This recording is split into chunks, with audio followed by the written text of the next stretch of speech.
NCP ভাইদেরকে সাবধান করে দিতে চাই যে আপনারা যে দুজন সংরক্ষিত নারী আসনের প্রার্থীদেরকে আপনারা মনোনীত করেছেন তারা আপনাদের দলের কেউ নয়, তারা সবাই গুপ্ত শিবির।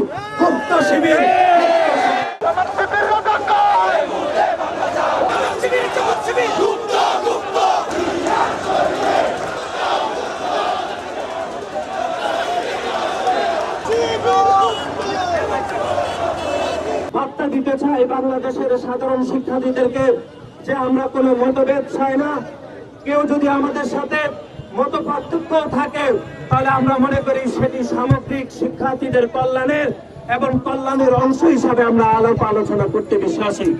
কিন্তু কোনোভাবে বাংলাদেশ জাতীয়তাবাদী ছাত্র দলের কোন নেতা কর্মীর উপর যদি চট্টগ্রাম সিটি কলেজের মতো যদি হামলা হয় তাহলে বাংলাদেশের কোন ক্যাম্পাসে বাংলাদেশ জাতীয়তাবাদী ছাত্র দল আপোষহীনভাবে শান্তভাবে বসে থাকবে না, প্রতিরোধ গড়ে তুলবো ইনশাআল্লাহ। আপনারা দেখেছেন যে নতুন একটি যে রাজনৈতিক দল গঠিত হয়েছে তারাও সংসদে প্রতিনিধিত্ব করছে।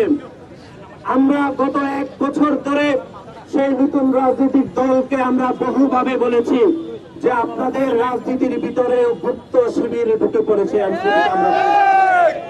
আপনারা দেখেছেন গত 2-3 দিন ধরে আপনারা দেখেছেন যে মহান সংসদে এনসিপি থেকে সংরক্ষিত নারী আসনে যাদেরকে প্রার্থী করা হয়েছে এনসিপি থেকে, তারা কি কেউ এনসিপির নেত্রী?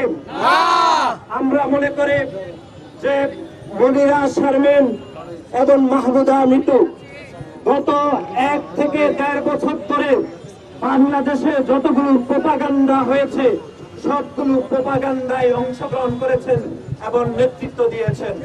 আমরা এনসিপি ভাইদেরকে সাবধান করে দিতে চাই যে আপনারা যে দুজন সংরক্ষিত নারী আসনের প্রার্থীদেরকে আপনারা মনোনীত করেছেন তারা আপনাদের দলের কেউ নয়, তারা সবাই গুপ্ত শিবির। কালের কণ্ঠ নামের একটি পত্রিকা কয়েকদিন আগে জগন্নাথ বিশ্ববিদ্যালয়ের শিবিরের মুখ উন্মোচন করেছে।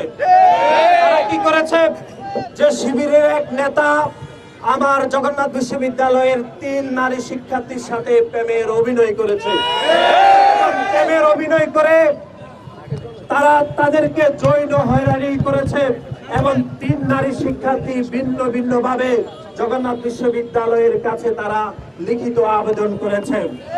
আমরা মনে করি এতদিন জানতাম শিবির রাজনীতি করে গুপ্তভাবে, এখন আমরা জানলাম শিবির প্রেম করে গুপ্তভাবে।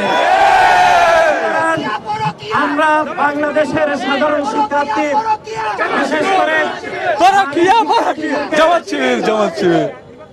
বিশেষ করে নারী শিক্ষার্থীদেরকে আমরা এই সকল গুপ্ত শিবির থেকে সতর্ক থাকার আমরা উদাত্ত আহ্বান জানাচ্ছি। এবং পরিশেষে এই এলাকাতে আমরা সাময়িক সময়ের জন্য অবস্থান কর্মসূচি গ্রহণ করার কারণে আশেপাশে যে জনদুর্ভোগ তৈরি হয়েছে আমরা সেজন্য দুঃখ প্রকাশ এবং ক্ষমা প্রার্থনা করছি।